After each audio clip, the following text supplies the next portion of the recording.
बिस्मिल्लाहिर्रहमानिर्रहीम। अस्सलाम वालेकुम। मैं हूं मोहम्मद बिलाल। शुरू करते हैं आज की वीडियो। जैसा कि आप लोग जो है वो बखूबी जानते हैं कि हम लोगों ने लास्ट वीक में एक नई वीडियो सीरीज़ जो है वो शुरू की थी और इस वीडियो सीरीज़ के अंदर हम लोगों ने ये कहा था कि इंशाल्लाह हम इसमें उस्ताद मोहतरम जनाब कासिम अली शाह साहब की नई किताब गुफ्तगू कासिम अली शाह के साथ जो है उसका चैप्टर वाइज जो है वो इंशाल्लाह हम रिव्यू पेश करेंगे। तो लास्ट वीडियो के अंदर हम लोगों ने जो है वो चैप्टर नंबर 1 जो था खुद शनासी से मुतल्लिका उसका रिव्यू पेश किया था और आज इंशाल्लाह हम इस वीडियो में चैप्टर नंबर 2 जो है जिसका ताल्लुक़ इल्म के साथ है उसका रिव्यू पेश करेंगे। तो चैप्टर नंबर 2 जो है इसमें 5 टॉपिक्स को कवर किया गया है। पहला जो टॉपिक है वो है उस्ताद के बारे में। दूसरा टॉपिक है बच्चों को तालीम किस तरह से दी जाए। तीसरा टॉपिक है इमाम बुखारी रहमुल्लाह के देश में। चौथा टॉपिक है किताब दोस्ती और निज़ाम तालीम और पांचवां टॉपिक है काबिलियत ही कामयाबी।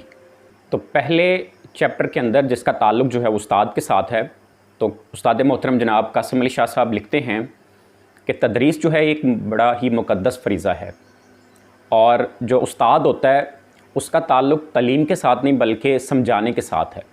एक अच्छा उस्ताद जो होता है वो ये समझ लेता है, ये भांप लेता है कि उसके जो सामने बैठे हुए शागिर्द हैं वो किस तरह से जो है वो उसकी बात को समझेंगे। तो बुनियादी तौर पर उस्ताद का ताल्लुक़ जो असल में उसकी खूबी है वो उसकी समझाने के साथ है। उस्ताद और शागिर्द के दरमियान जो ताल्लुक़ है वो इस तरह से होना चाहिए कि शागिर्द जो है उसको इस बात का डर हो कि उससे कहीं उस्ताद उसका नाराज़ ना हो जाए। उस्ताद की सबसे बड़ी कमाई उसकी इज़्ज़त होती है, उसका एहतराम होता है और जो उस्ताद अपने पौधे लगाता है शागिर्दों की सूरत में उसकी छाँव में एक ज़माना बैठता है। दूसरा जो टॉपिक इस चैप्टर के अंदर डिस्कस किया गया वो ये है कि बच्चों को किस तरह से तालीम दी जाए। तो उस हवाले से उस्ताद मोहतरम लिखते हैं कि बच्चा जब मैट्रिक के अंदर होता है, वो मैट्रिक करता है तो वो लाइलम होता है, उसका ख़ुद का एक्सपोजर नहीं होता लेकिन उसके अंदर ख्वाहिशें होती हैं।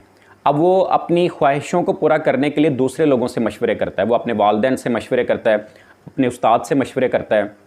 अब वालिदैन जो हैं उनका भी उस तरह से एक्सपोजर नहीं होता और अगर बदकिस्मती से उस्ताद का भी उस तरह से एक्सपोजर ना हो तो फिर बच्चा जो है उसके मुस्तकबिल के फ़ैसले करने में उसको बड़ी परेशानी का सामना करना पड़ता है।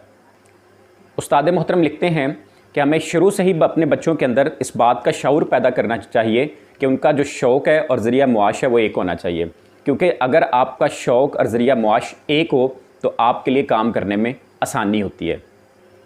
ज़माना जदीद के अंदर तालीम की जो तारीफ़ की गई वो कुछ इस तरह से है कि तालीम जो है वो इंसान को ख़ुद शनास बनाती है और हमारे जो बच्चे हैं अगर उनका विज़न बदलेगा तो उनकी सोच और नज़रिया बदलेगा। तालीम के मामले में जहाँ हम दूसरे लोगों के जो है वो मशवरे लेते हैं और दूसरे लोगों की बातें सुनते हैं, तो तालीम के मामले में जो है वो बच्चों की बात भी सुननी चाहिए। तीसरा टॉपिक जो इस चैप्टर के अंदर कवर किया गया वो है इमाम बुखारी के देश में। बुनियादी तौर पर ये उस्ताद मोहतरम जो हैं जनाब कासिम अली शाह साहब, उन्होंने उज़्बेकिस्तान का एक दौरा किया था, उसके बारे में वो अपनी रुदात लिखते हैं। उज़्बेकिस्तान के बारे में जो उस्ताद मोहतरम इस टॉपिक के अंदर मेंशन करते हैं वो कहते हैं कि 1991 में ये जो मुल्क है ये रूस से आज़ाद हुआ था। ये मुल्क जो है वो मुसलमानों की तारीख़ी एतबार से बड़ा अहमियत का हामिल है। इसमें बुखारा, समरकंद, ताशकंद जैसे जो है वो बड़े कदीम शहर यहाँ पर आबाद हैं और यहाँ पर जो है वो अहादीस के अंदर जो सबसे मुस्तनद किताब मानी जाती है जिसको सही बुखारी के नाम से हम जानते हैं, उसके जो लिखने वाले हैं इमाम बुखारी, उनका मकबरा भी इसी मुल्क के अंदर मौजूद है। उस्ताद मोहतरम बुनियादी तौर पर लिखते हैं कि जो इल्म वाला होता है उसके अंदर जो है वो एक मुसाफिर छुपा होता है और जो लोग सफ़र करते हैं, सफ़र जो है वो इल्म हासिल करने का एक बड़ा अहम ज़रिया है। सफ़र जो है उससे इंसान की सोच बदलती है, सफ़र से इंसान में एतमाद पैदा होता है और वो जब दूसरे इलाक़ों में विज़िट करता है तो वहाँ के उसको रहन सहन, उसके कल्चर और उसके वहाँ के लोगों के बारे में मालूमात मिलती हैं और सफ़र जो है वो इंसानी शख्सियत की अंदरूनी और बैरूनी तौर पर जो है नशोनुमा में बड़ा अहम किरदार अदा करता है। चौथा टॉपिक जो इस चैप्टर के अंदर कवर किया गया वो है किताब दोस्ती और निज़ाम तालीम। जिस तरह से लिबास इंसान के ज़ाहिर को खूबसूरत बनाता है, इसी तरह से किताब जो है वो इंसान के बातिन को खूबसूरत बनाती है। बातिन में खूबसूरती हुस्न ख्याल से पैदा होती है और किताब जो है वो इंसान में हुस्न ख्याल पैदा करती है। गैर निसाबी किताबें कौम साजी में बड़ा अहम किरदार अदा करती हैं। वाल्टियर कहता है, दुनिया पर इतनी हुक्मरानी इंसानों ने नहीं की जितनी किताबों ने की है। किताब पढ़ने के हवाले से उस्ताद मोहतरम ने यहाँ पर जो है वो कुछ तरीके जो है वज़ा किए हैं, और उनमें जो है वो उस्ताद मोहतरम लिखते हैं कि जब आप कोई किताब पढ़ें तो उस किताब को अपनी ज़िंदगी के साथ मिला लिया करें। इस तरह से जब आप उस किताब को अपनी ज़िंदगी के किसी वाक़े के साथ मिला लेते हैं तो उस किताब को याद रखने में आपको आसानी होती है। इसी तरह से दूसरा तरीका यहाँ पे उस्ताद मोहतरम बयान फरमाते हैं कि अगर जब आप कोई किताब पढ़ रहे हैं तो साथ में आप जो है वो एक डायरी रखें, और उसमें से जो अहम बातें आप उस किताब में से पढ़ें उसको जो है वो आप अपनी डायरी में साथ साथ लिखते जाएँ।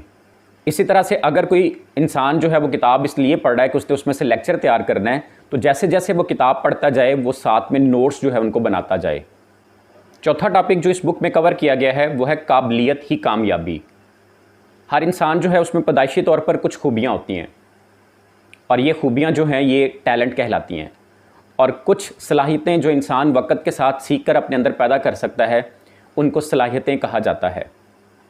खुशकिस्मती की बात यह है कि अगर पैदाइशी तौर पर मिलने वाली खूबियों को पॉलिश कर लिया जाए तो फिर इंसान के लिए कामयाबी हासिल करना निस्बतन आसान हो जाता है। हम मुख्तलिफ़ तरीक़ों से सीख कर अपने अंदर मुख्तलिफ़ सलाहियतें पैदा कर सकते हैं। हम इंटरनेट से सीख सकते हैं, हम किताब से सीख सकते हैं, हम किसी गुरु से रहनुमाई ले सकते हैं। मुस्तकबिल जो है वो काबिलियत में है, अपने अंदर काबिलियत पैदा करें, सारी दुनिया के दरवाज़े आप पर खुलना शुरू हो जाएंगे। डियर व्यूअर्स, ये हम लोगों ने किताब गुफ्तगू कासिम अली शाह के साथ उसके चैप्टर नंबर 2 में से जो कि इल्म है और उसके 5 टॉपिक्स की जो है वो एक समरी आपके सामने प्रेजेंट की है। तो अगर आपको हमारी ये वीडियो अच्छी लगे तो बराए मेहरबानी हमारे चैनल को ज़रूर सब्सक्राइब करें और साथ में बेल आइकन को ज़रूर प्रेस करें ताकि हमारी नई आने वाली हर वीडियो का नोटिफिकेशन आपको मिल सके। अल्लाह पाक से दुआ करते हैं कि अल्लाह पाक इस आलमी वबा कोरोना वायरस से हम तमाम लोगों को महफूज रखे। अल्लाह पाक हमारी ज़िंदगी में आसानियाँ पैदा फरमाए और हमें आसानियाँ तकसीम करने की तौफ़ीक़ अता फरमाए। अस्सलाम वालेकुम।